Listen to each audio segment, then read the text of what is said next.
Half a month after Ethan broke up with me, his social media feed bloomed with pictures of him and another girl, radiating domestic bliss.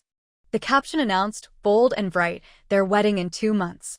I opened my Messenger app, blocked him definitively, then navigated to a different, less familiar chat window and typed a single message. Marriage is fine. Make it next month. Tossing the phone aside, I lit a cigarette, inhaling deeply. Isabel Moreau had never backed down from a fight in her life. Ethan had orchestrated an elaborate birthday party for me. 7 years of devoted companionship, 7 years of pouring my soul into us. I'd foolishly allowed myself to believe tonight would finally culminate in a proposal.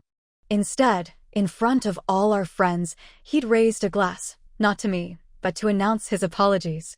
He was getting married, he declared, his voice carefully neutral. Just not to me. I had just blown out the candles, the knife poised over the decadent cake. If his friends hadn't physically restrained me, that flimsy plastic cake knife would likely have ended up embedded somewhere in his chest. Of course, it was plastic. Flimsy, harmless.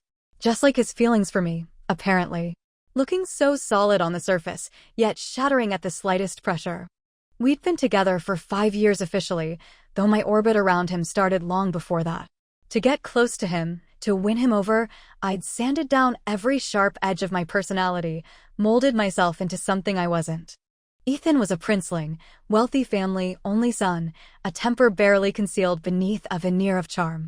But damn him, he had the looks, the kind of devastating smile that crinkled the corners of his eyes and pulled you in. The first time I saw him on the basketball court, effortlessly dominating the game, a blur of grace and power, I was utterly lost. Hooked. From that moment, I transformed. Grew out my hair, traded my worn leather jackets and ripped jeans for demure dresses and flowing skirts. Became his shadow, anticipating his needs, fetching, carrying, orbiting his son. All because of one offhand comment he'd made years ago. I like girls who are sweet, kind of like the girl next door. So, I became that girl. Drove across town in rush hour because he craved a specific dessert. Took a 300-mile taxi ride in the dead of a New Year's Eve blizzard. To drink with him when he felt lonely, staying until dawn broke. Looking back now, the sheer extent of my self-abasement isn't just shameful, it's mortifyingly juvenile. He never gave me an official title, but everyone in our circle assumed I was his girlfriend. It was enough, I told myself. Until graduation night. He drank heavily at the farewell party. Afterwards, stumbling out into the night air, I supported his weight, guiding him home. But he pulled me close, steered me towards a nearby hotel instead. In bed, he was surprisingly gentle, a stark contrast to his usual careless confidence. It was almost reverent. I remained passive throughout, letting him take what he wanted, feeling strangely detached, like an offering on an altar. Until the very end, when he cried out another girl's name in the throes of release, Linley. I snatched my clothes from the floor, slapped them against his bare chest, and turned to leave. But he caught me from behind, pulling me back, holding me tighter than he ever had before. Isabel, he whispered, his voice rough against my hair, be my girlfriend. Then, come back to Everton with me. I'll marry you. His whispered promises, laced with the intoxicating vulnerability of that moment. How could I resist? I cut ties with my parents, rejected the stable government job they'd arranged for me, packed a single suitcase, and followed him back to his hometown, Everton. As for the girl whose name he'd cried out, Linley, he never mentioned her again. And I never asked. Everyone has a past, right? I rationalized. As long as I was the one in his heart now, that was all that mattered. I gambled everything on him, betting my entire future on the belief that Ethan Vance was the man I could spend my life with. Which made his callous announcement at my birthday party, that flat, emotionless breakup delivered like a business transaction, all the more devastating. After the initial shock, after hurling the cake knife, a strange paralysis seized me. I couldn't speak, couldn't move. My heart, just moments before filled with hopeful anticipation, felt exactly like the candles on the cake, instantly extinguished, collapsing into cold ash. That night, back in the apartment we shared, I sat numbly, staring into the darkness, sending unanswered messages, waiting by the silent phone. Even hollowed out by pain, some stubborn part of me craved an explanation, clung to a final, desperate shred of hope. But Ethan never called. He never came back. Only a single text message arrived sometime before dawn. Isabel, you can stay in the apartment as long as you need. I transferred 500,000 to your account. You were always so understanding. Let's keep this civil. Don't try to find me. Understanding. That was his highest praise for me after 7 years. My friends always said other women were made of water, but I was forged from steel. Yet for Ethan, I had willingly softened that steel into pliable clay, letting him shape me as he pleased. But that number, 500,000, it crushed the last vestiges of my strength, ground my remaining dignity into dust beneath his dismissive generosity. In his eyes, I was just a cheap, convenient, understanding placeholder. The last flicker of hope died. I discovered then that it was possible to weep without making a sound, tears flowing like broken dam, unstoppable, unceasing, leaving salty tracks on my skin that I didn't bother to wipe away. That night remains a blur of agonizing pain. I don't know how I survived it. When morning finally came, I looked in the mirror. The red-rimmed eyes, the tangled hair, the pale, haunted face staring back, it was a stranger. The next day, I packed my few essential belongings and checked into a hotel. From that moment, the tears stopped. I went back to work. Clocked in, clocked out. Socialized. Managed projects. Resumed my life as if nothing had happened. News of our breakup spread quickly through my social circle. My best friend called incessantly, 3-4 times a day. I knew. She was worried I'd do something stupid. I had once dramatically declared that if Ethan ever left me, I wouldn't be able to live. Don't worry, I reassured her, my voice steady, perhaps too steady. I'm fine. Eating well, sleeping fine. I'm not going to die. And I wouldn't. Years had passed. I wasn't that naive girl anymore, the one who believed love was everything. Besides, why should I wither away while Ethan moved on, happy with someone new? That made no sense. Isabel Mora would not just survive, she would thrive. That would be my true revenge. Just as I hung up, the phone rang again.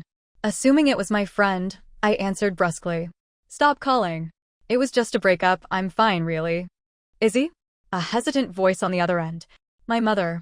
My breath caught. The tears I thought were long gone sprang back, hot and sharp. Dad and I heard about the breakup. You? Will you come home? All these years, I hadn't wronged anyone except my parents. My stubborn insistence on following Ethan had caused a near-total rupture with my family. Yet now, in my lowest moment, they were the ones reaching out, offering sanctuary. God, I was such an idiot. But I couldn't go back like this, defeated, broken. I couldn't worry them further. Mom, I'm doing great here, I lied, forcing cheerfulness into my voice. Work is going really well, promotion's just around the corner. Don't worry about me. I'll come visit as soon as I finish this big project I'm working on. Mom agreed readily, then added quickly, well, in that case. My old classmate's son is also in Everton. Maybe you two could meet? Before I could protest, she rushed on, just as friends. He's a doctor. It would ease my mind knowing you have someone reliable nearby, someone to look out for you. How could I refuse when they were so worried? A lump formed in my throat. I accepted his contact information, agreeing numbly to meet him in a few days. I threw myself into work with renewed ferocity, tackling challenges I might have shied away from before. Soon, I landed a major project lead. They say misfortune in love brings fortune elsewhere. Perhaps it was true. One evening, escaping the office at a reasonable hour for once, I was about to head home when a friend called. A wedding invitation, followed by a casual get-together tonight. I hesitated. Don't worry, my friend quickly added, Ethan won't be there. Reassured, I quickly changed and headed out, only to find my friend waiting awkwardly outside the venue, explaining sheepishly that Ethan had shown up unexpectedly. I paused, took a breath, then squared my shoulders and pushed open the door. The room fell silent for a beat. Then I tossed my hair back, flashed a confident smile. What? Surprised to see me? The day I left our apartment, I'd chopped off my long hair and reverted to my pre-Ethan style, sharp, edgy clothes, a confident stride. After years lost in the fog of trying to be someone else, I was slowly, painstakingly learning to be myself again. Ethan, lounging in a corner booth, took a long drag from his cigarette, his eyes lingering on me for a second longer than necessary before deliberately turning away to talk to someone else. I chose a seat across the room, joining the conversation, drinking, even singing along to a few songs. No big deal. Isabel Mora wasn't afraid of losing. After a while, the door opened again. A girl I didn't recognize entered, smiling sweetly but looking flustered. "Sorry to interrupt," she said, her voice soft, directed towards Ethan's group. It got so late and Ethan wasn't back yet. I got a little worried. Ethan immediately pulled her down beside him. Protests erupted good-naturedly from his friends. "Bringing your date now?" He just grinned, raised his glass apologetically. "My bad. This one's on me." Watching them, a wave of déjà vu washed over me. I, too, had once shown up worriedly looking for Ethan. His reaction then? Annoyance. "Why are you crashing the party?" he'd snapped, dismissing me curtly. No defense, no apology to his friends on my behalf. It wasn't the interruption he minded, I realized now. It was who was interrupting. Because it was me, he didn't value it. Because it was me, he could be careless, dismissive. I let out a slow breath. Thank God those days were over. The flashing lights and loud music started to make my head spin. Raising my glass, I stood up. All eyes, predictably, swiveled towards me, simmering with gossip. Ethan watched too, probably wary, expecting a scene. I smiled coolly. A toast, everyone. Unfortunately, I have someone waiting, so I can't stay. I downed the drink in one gulp, then turned and walked out. Of course, no one was waiting. It was just an excuse to leave. Stepping outside, craving a cigarette, I headed towards the club's balcony. Someone was already there, a silhouette against the city lights. About to retreat, the figure shifted slightly to the side, making space. I pulled out a cigarette. "Mind?" The figure shook his head. I lit the cigarette, watching the tip glow and fade in the darkness, a small, bitter laugh escaping me. I always thought Ethan was heartless. Turns out, he could be considerate after all. Just not to me. Footsteps echoed from the corridor behind us. The balcony door opened. Ethan's voice, cold and sharp, cut through the night air. "Isabel, you refused the money. Is this your new tactic? Guilt-tripping me so you can keep clinging on?" I froze. Clinging on? That's what he thought? How could he? Isabel Moreau knows how to take a hit, knows how to walk away. Once I decide to leave, I never look back. I closed my eyes briefly, composing myself. When I opened them again, my gaze was clear, steady. I turned, offering a faint smile. "Mr. Vance, whatever are you talking about? Those years with you? Let's just say I wasted them on a dog that bit me back. As it happens, I'm here tonight with my boyfriend. Just stopped by to say hi to some old friends." I gestured vaguely towards the man beside me in the shadows. Ethan, backlight from the doorway, couldn't see him clearly. My heart pounded nervously. What if this stranger exposed my lie? But my pride wouldn't let me back down in front of Ethan. Thankfully, the stranger remained silent. I let out a quiet breath of relief. Ethan's face contorted, darkening instantly. "It's barely been a few weeks. You already found someone else? Can't you stand being alone for even a second?" "Just a reminder," I said, my voice calmer than I felt. "We broke up. My life is none of your business anymore." A storm brewed in Ethan's eyes. I could feel his anger radiating across the small space. But why was he angry? I tilted my head down, a humorless smirk touching my lips. It didn't matter anymore. I didn't care. Just then, the new girl, Linley, appeared, looking for him. Her voice was soft, melodic, exactly his type. So much better than my forced imitation. They left together, hand in hand. As they passed, Ethan shot me a final, warning glance. "Don't keep bothering me," it clearly said. As if I would. I made that mistake once. Never again. A slight noise beside me broke the silence. I remembered the stranger, flushing with embarrassment. How humiliating, having a total stranger witness such a pathetic scene. The next moment, he stepped out of the shadows into the dim light. My breath caught. I'd never seen a man quite like him, a cool, refined handsomeness, an air of quiet intelligence, like a scholar from another era. He offered a small, polite smile. No need to thank me. I wasn't bothered. And then he too was gone. A few days later, it was time for the blind date my mother had arranged. Arriving at the coffee shop, I spotted a vaguely familiar man waving from a window table. It was him. The man from the balcony. He was Dr. Julian Croft, my blind date. Mortification washed over me. This was social suicide. Whether I genuinely wanted this date or not, being caught in that messy breakup scene by my potential match, utterly humiliating. As I hesitated, he gestured to the cup already waiting for me. It was the perfect temperature. And it was Blue Mountain coffee, my absolute favorite. That slightly acidic, complex flavor with its occasional sweet aftertaste. It reminded me of my past love. Bitter, with fleeting moments of sweetness. Ethan hated Blue Mountain, found it too sour. I hadn't drunk it since moving in with him. How did Julian know? I looked up, puzzled. As if reading my mind, he explained, I consulted with your aunt beforehand. Such thoughtfulness, such grace. Determined to erase the memory of the balcony incident, I quickly launched into conversation. Dr. Croft, someone as accomplished as you, why would you need a blind date? Julian took a sip of his coffee. To be honest, he said candidly, I also just ended a relationship. I got dumped. I blinked, surprised by his frankness. It was rare for men to admit such things so openly. A genuine laugh escaped me. What a coincidence. Me too. We shared a smile, the awkwardness melting away. Julian spoke easily, sharing amusing anecdotes from his hospital work. Gradually, I relaxed. When the steaks arrived, I dug in without reservation. No more pretending to be a delicate eater. Julian had already seen me at my worst. There was no point faking refinement now. It felt liberating. Do you still believe in love? Julian asked suddenly, his gaze serious. I nodded without hesitation. Of course. Just because I haven't met the right person doesn't mean love itself is flawed.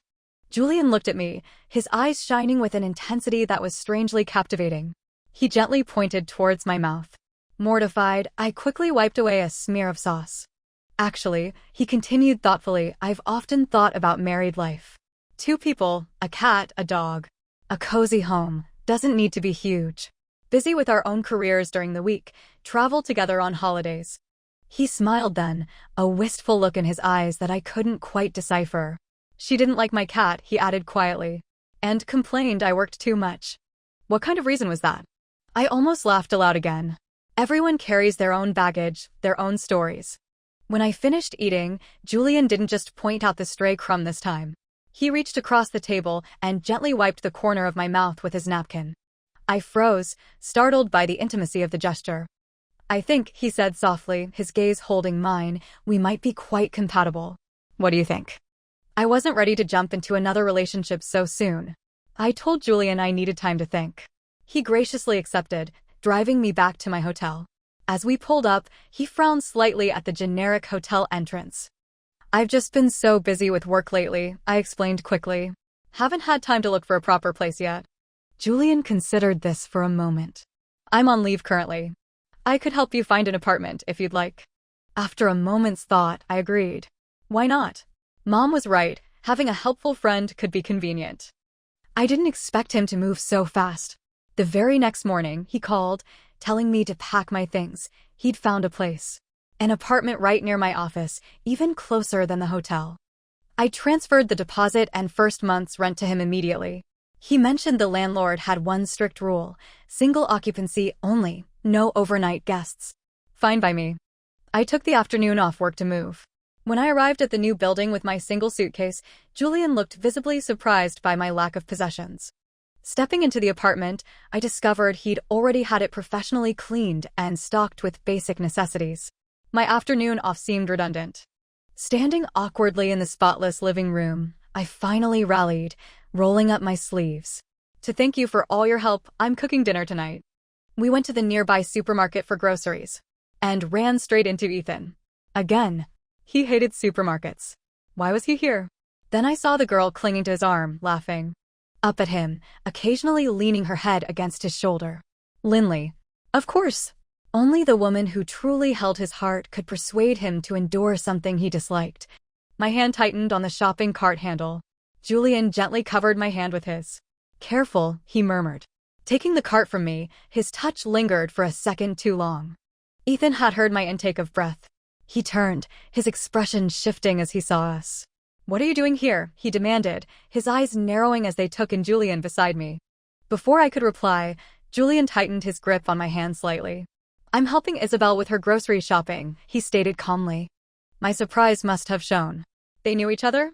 Ethan's face became a complex mask of emotions, his gaze fixed on our joined hands, a muscle twitching in his jaw. So, he said tightly, his voice low, it was you on the balcony that night. Julian inclined his head slightly. It was. Just then, Lindley tugged at Ethan's arm curiously. Ethan, darling, who are these people?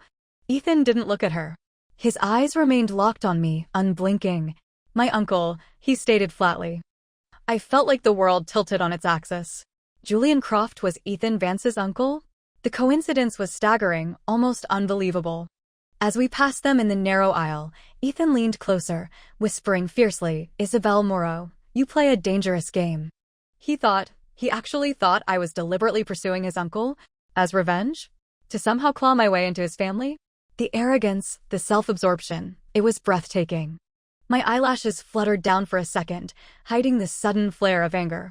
Then I looked up, meeting his gaze coolly. Ethan, I replied, my voice soft but clear, are you even worthy of such effort?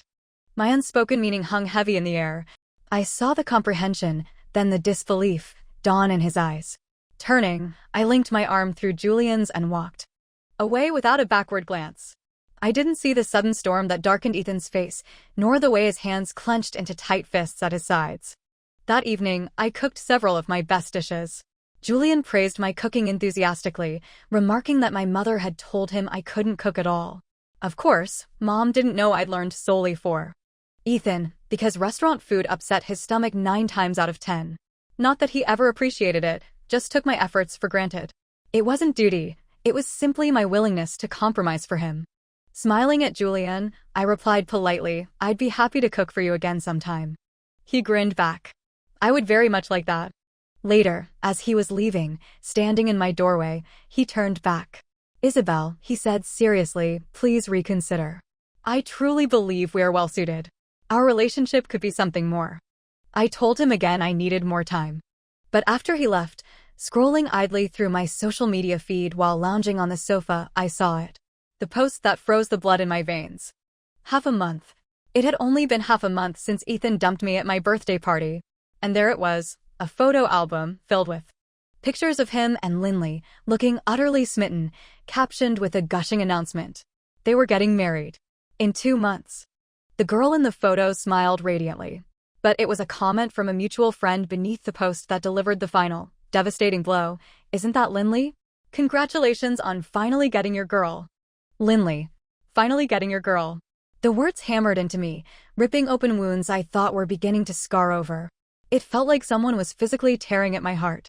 Darkness swam at the edge of my vision. The woman Ethan was marrying, it was her. Lindley. His first love. So, he had been lying all along. He never forgot her. Never moved on. And those 7 years, our 7 years together. Was I just a substitute? A placeholder until she became available again? His preference wasn't for the girl next door type, it was for Lindley. She was the prototype all along. Did he feel no guilt, no shame, holding me, sleeping beside me, all those nights? Of course not. To him, I was just the clinging woman he had to pay off, the understanding girl easily dismissed with 500,000 yuan. Trembling, I opened my messenger, blocked Ethan definitively, then pulled up Julian's chat. My fingers flew across the keyboard. I agree. On one condition, we get married next month. Tossing the phone aside, I lit a cigarette, the sharp inhale grounding me. Isabel Moreau had never learned how to lose. Julian didn't reply via text. Half an hour later, my doorbell rang. I opened it to find him standing there. His usual easy smile was absent, replaced by a serious, searching expression. Are you sure about this? I met his gaze directly. Completely. You said you think we're suitable. I agree. I just want someone suitable to marry now. Love. Love was ephemeral, unreliable. Like holding sand, the tighter you grasp, the faster it slips away. Maybe letting go, settling for suitable, was the easier path to happiness. Julian didn't hesitate. Okay, I agree. A slow smile spread across his face then, triumphant, victorious almost. My future Mrs. Croft. The title rolled off his tongue with deliberate weight. I understood. For him, just as for me, suitable felt like the best, perhaps the only option now. Fair enough. No debts, no illusions. Julian moved swiftly. Given the tight timeline, he asked for my guest list. Invitations went out almost immediately. My best friend called, utterly bewildered, demanding to know how I'd landed such an insanely perfect guy so quickly. I deflected, unable to explain the complex, messy truth. Predictably, Ethan called. His number, previously blocked, somehow got through, likely via his mother pressuring mine. I ignored the ringing, then blocked the new number too. But I couldn't avoid him forever. He cornered me outside my office building a few days later. Knowing this confrontation was inevitable, I led him into a deserted nearby alleyway. His face was tight with a dark, possessive anger. "Isabel," he growled, "you meet him once, get engaged within a month? Don't think I don't know what game you're playing." He slammed a hand against the wall beside my head, trapping me, leaning close. I could see the fury blazing in his eyes. "You think marrying my uncle makes you part of the family? Think you have the right to be my aunt?" I tilted my head back, meeting his glare, a slow, deliberate smile spreading across my lips. He fell silent, just staring, waiting for my response. "You think this is about you?" I scoffed softly. "Ethan, don't flatter yourself. The man I'm marrying is Julian Croft. We will support each other, build a life together, grow old together. How does any of that concern you?" I watched the arrogant certainty drain from his face, replaced by a gray, defeated pallor. But I wasn't finished. "Besides," I added sweetly, "whether I have the right, as you put it, isn't your decision to make. It's Julian's. You received an invitation to our wedding, didn't you? What do you think that signifies?" He knew. That's why he finally dropped his hand, turned, and walked away without another word.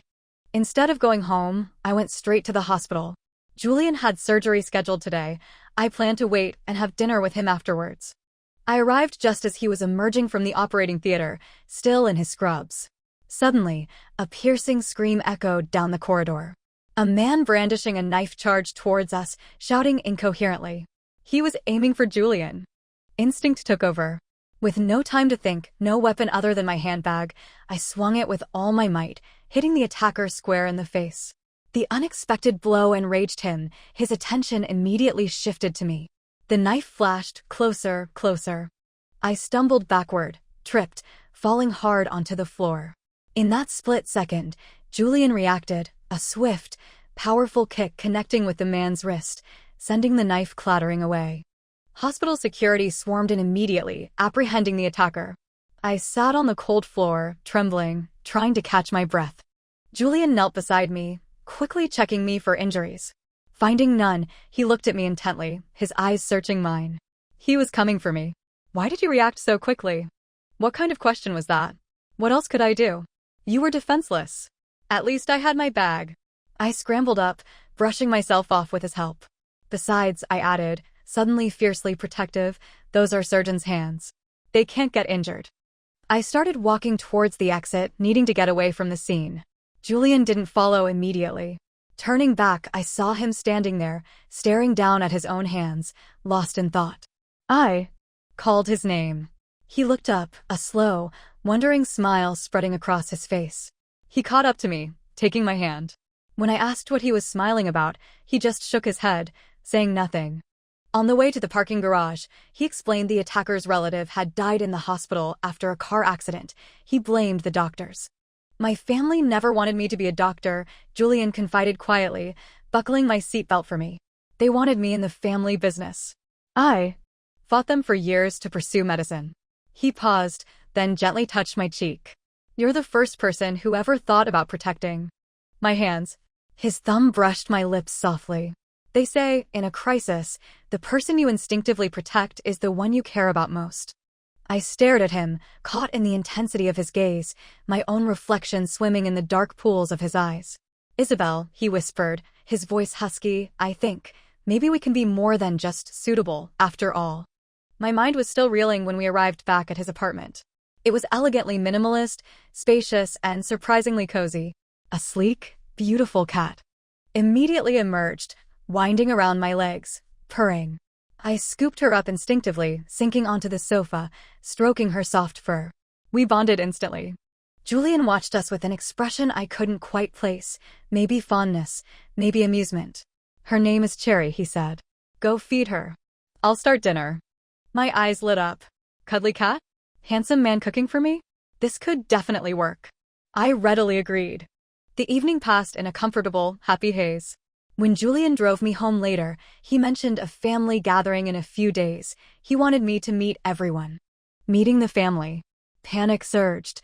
My immediate instinct was to plan, Softer hairstyle? More conservative dress? But Julian stopped me. "You're perfect exactly as you are," he said firmly, taking my hands. "Don't change anything. Your presence is the only thing that matters." His hands were warm, steady. His words resonated deep within me, a soothing balm on old wounds. For years, I'd contorted myself to fit Ethan's ideal. To have someone accept me, value me, just as I was. It felt wonderful. We arrived at his family's sprawling villa. I hadn't fully grasped the extent of their wealth before. He was Ethan's uncle, after all. The house buzzed with people, all impeccably dressed, exuding an air of quiet sophistication. Julian kept a firm, reassuring grip on my hand as he introduced me around. Everyone was incredibly gracious, welcoming. Their warmth, I knew, stemmed directly from Julian's obvious regard for me. Since that night at the hospital, something had shifted. Between us. His confession, "Maybe we can be more than just suitable," echoed in my mind. That's why this gathering felt so significant. Looking up at Julian beside me, catching his warm smile, my cheeks flushed slightly. Being cherished, truly valued. It felt unexpectedly, intoxicatingly good. The only discordant note was Ethan. He remained sullen, withdrawn, radiating disapproval from across the room. I noticed Lindley wasn't present. Strange. After dinner, while Julian was occupied discussing business with some elders, I wandered out into the vast gardens for some air. In a secluded corner, beneath a large weeping willow, a tall shadow detached itself from the deeper darkness. Ethan. Even backlit, I could feel the intensity of his gaze. His voice sounded rough, strained. "Isabel, don't marry him. Please. I know you're just doing this to punish me. You still have feelings for me, I know you do." If this had been the old me, accused of harboring hidden feelings, I would have panicked, stammered denials. But my time with Julian, his quiet acceptance, his belief in me, it had rebuilt something fragile within me. Confidence. Self-worth. Ethan was still Ethan, arrogant, self-absorbed, utterly incapable of understanding me. I smiled faintly, taking a deliberate step back. "Ethan, the happiness you couldn't give me? Someone else can. I don't want anything more to do with you." Turning to leave, he grabbed my arm, his grip surprisingly tight. I could feel the tremors running through him, a strange mix of desperation and anger. "Isabel," he choked out, "what if? What if I told you I love you? That it's always been you? Would you come back?" I sighed. What was the point of this? The damage was done. Too much hurt, too many betrayals lay between us, like irreparable cracks in porcelain. Even if glued back together, the lines would always show. And, more importantly, the love I once felt for him had simply evaporated. Gently but firmly, I pulled my arm free. "We can't go back, Ethan. Neither of us can." Leaving him standing there, looking stunned, almost petrified, I added softly, "You're just not used to losing, Ethan. Let it go. Stop looking for me." As I re-entered the house, Julian hurried towards me, his brow furrowed with concern, an expression I rarely saw on his usually calm face. "There are too many bugs out in the garden at night," he said quickly, taking my arm. "Come upstairs. I want to show you my study." He led me upstairs, his grip firm. As we passed a landing window overlooking the garden, I glanced down, catching a glimpse of the spot where I'd just left Ethan. Julian had seen us. Of course. Once inside his spacious, book-lined study, I closed the door behind us, leaned against it, and raised an eyebrow. "All right, Dr. Croft. Spill it. You saw something, didn't you?" He wrapped his arms around my waist, pulling me close, a rueful smile playing on his lips. "Isabel, don't tease. We're at my family home." I poked his chest playfully. "Julian Croft. Answer the question. Were you jealous?" This time, he didn't deflect. "Yes," he admitted, his voice low, intense. "I was jealous." I wasn't expecting such a direct admission. His face drew closer, his gaze locking with mine. My heart hammered against my ribs, loud, fast, joyful. His kiss was different this time, less hesitant, more demanding, yet still infused with that characteristic tenderness and restraint. It felt like acceptance, like belonging. Lost in the moment, drowning happily, I heard him whisper against my lips, "I love you." Tears pricked my eyes. I felt like a desert traveler, stumbling for years, finally reaching an oasis. Later, after the kiss ended, breathless and flushed, Julian showed me around his study. Floor-to-ceiling bookshelves lined 3 walls, filled not just with medical texts, but also numerous volumes on finance and investment. "This is what I was discussing with the elders earlier," he explained. "Besides my hospital work, I manage several investment portfolios. I want to consolidate everything, organize it properly, so you and I can manage it together in the future." His words, calm and practical, were underscored by a deep commitment. His future included me. Swallowing the lump in my throat, I looked up at him. "Julian, I have to tell you, the reason I agreed to marry you so quickly, it was because..." He gently placed a finger on my lips, stopping my confession. "I know," he said softly. "I knew from the beginning. It doesn't matter. All that matters is that from now on, your heart belongs only to me." I nodded fiercely, unable to speak. Maybe all the past unhappiness, all the heartache, really was just leading me to Julian. My eyes fell on a framed photograph on his desk. University-era Ethan, mid-jump shot on the basketball court. "Like discovering hidden treasure," I exclaimed. "Look, you had a picture of me way back then, too." I pointed to a blurred figure sitting courtside in the photo's background, unmistakably me. But Julian wasn't smiling. A nostalgic, almost wistful look crossed his face as he picked up the frame. "I went to watch Ethan's game that day," he explained. "Quietly. Intended to take pictures of him. But then I saw you in the crowd." He traced the outline of my younger self in the photo. I remember thinking, that girl. Her eyes are so bright. So beautiful. "That same night," he continued, his voice low, "I had that huge fight with my family about studying medicine. The next day, I flew abroad. By the time things settled down and I had the chance to look for you, you had already graduated. And you were Ethan's girlfriend." There was more? I stared at him, speechless. He gently pulled me down to sit beside him on the leather sofa. "The night on the balcony at the club," he admitted, "I recognized you immediately. Then I heard you two breaking up." He paused. "I was trying to figure out how to approach you, how to even get near you again. And then my mother called with the blind date setup. When I saw your photo..." He smiled faintly. "It felt like fate." So that was it. That explained why he went along with my lie that night, why he played the part of my boyfriend without hesitation. Julian gently brushed a stray strand of hair from my face, leaning in to place a soft kiss on my forehead. "Around and around we went," he murmured, "but we ended up here. Together. It was always meant to be us." After we finally acknowledged our feelings, Julian became even more attentive. If he had time, he drove me to and from work. If not, frequent calls and texts filled the gaps. There was no more walking on eggshells, no more trying to guess his moods or cater to unspoken needs. He accepted me completely, flaws and all. It was liberating, breathing easy after years of holding my breath. One evening at my apartment, after dinner, Julian asked quietly if he could stay the night. Heat instantly flooded my cheeks. Seeing my blush, he quickly added, rubbing the back of his neck awkwardly, "In the guest room, of course." I stammered, suddenly embarrassed. "The landlord. She doesn't allow overnight guests." "Other people aren't allowed," Julian replied, a teasing glint in his eyes. "But the landlord certainly is." It clicked. Of course. No wonder he'd found such a perfect place so quickly. The following weeks were a happy whirlwind of wedding planning, genuine this time.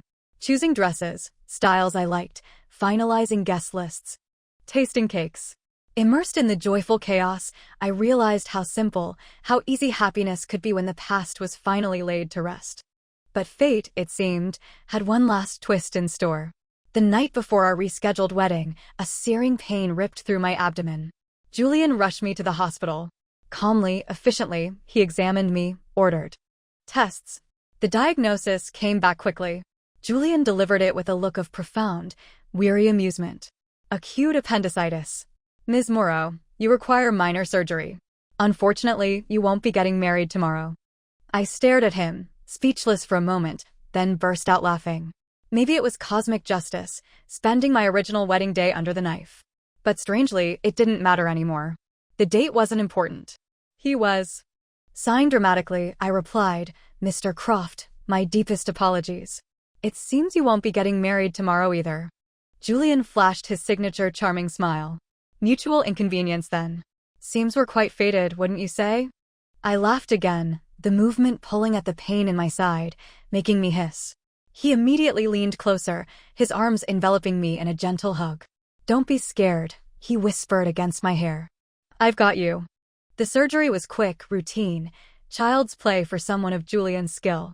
During my recovery in the hospital, he spent every spare moment by my bedside. His colleagues teased him relentlessly and used to seeing the reserved doctor. Croft so openly devoted. He looked tired, run down from juggling work and caring for me, but his smile never faded when he looked at me. He handled all the wedding postponement calls, assuring me my only job was to rest and heal. Ethan visited during one of the rare times Julian was called away. I was surprised by his appearance. He looked worse than Julian, hollow-eyed, unshaven, thinner. The vibrant arrogance was gone, replaced by a heavy weariness. "Thank you for coming," I said politely. "I should be discharged soon." He sat down heavily in the visitor's chair, his gaze fixed on me, filled with a deep, aching sorrow. "My wedding was called off," he stated flatly. "I'm not marrying Lindley." He looked down at his hands, his posture slumped, unfamiliar. Ethan always held himself with such pride. "It's a relief, actually." I didn't know what to say. "I'm sorry" seemed inadequate, false. So I just sighed. Slowly, painfully, Ethan slid from the chair, his proud spine bending until he was almost kneeling on the floor beside my bed. "Isabel," he choked out, tears finally spilling, tracing paths down his pale cheeks. "After you left, I realized something was missing. A huge part of me. I thought it was just habit adjustment. But even when I announced the wedding with Lindley, that empty space never filled. You said I was just unwilling to lose," he continued, his voice thick with unshed tears. "But it wasn't that. It was love. I love you, Isabel. I can't live without you." He looked up, his eyes pleading, desperate. "I know I realized it too late. So late. But is there any chance? Can you give me one more chance?" I looked at him, at the raw pain etched on his face, the genuine anguish in his tears. And all I felt was a quiet sadness, a profound sense of distance. The days when his moods dictated mine, when his pain was my pain. They felt like a lifetime ago, belonging to a different woman. "Ethan," I said gently, "no one waits forever in the same place. When you miss your chance, it's gone." After a long, heavy silence, Ethan slowly, stiffly, pushed himself back to his feet. He left before Julian returned. Watching his retreating back, slumped and defeated, felt strangely surreal. I used to spend hours watching him walk away, wondering if he'd look back. This time, his departure felt final, heavy with the weight of irreversible mistakes. Warm arms wrapped around me from behind. Julian had returned silently. "It's over," he murmured against my hair. Smiling, I leaned back into his embrace. "Yes," I whispered. "It's finally over."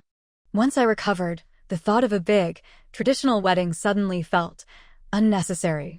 I wanted to travel, just the two of us. Julian readily agreed, taking his accumulated leave. We flew away, leaving the remnants of the past behind. We kissed in fields of wildflowers, held hands exploring underwater coral reefs, watched sunsets paint the sky from remote mountaintops. When the holiday ended, we returned to Everton. Stepping back onto familiar ground, I felt a sense of quiet completion. The old Isabel. The one who hid herself away, who molded herself to fit someone else's desires, who believed love required desperate measures. She was gone.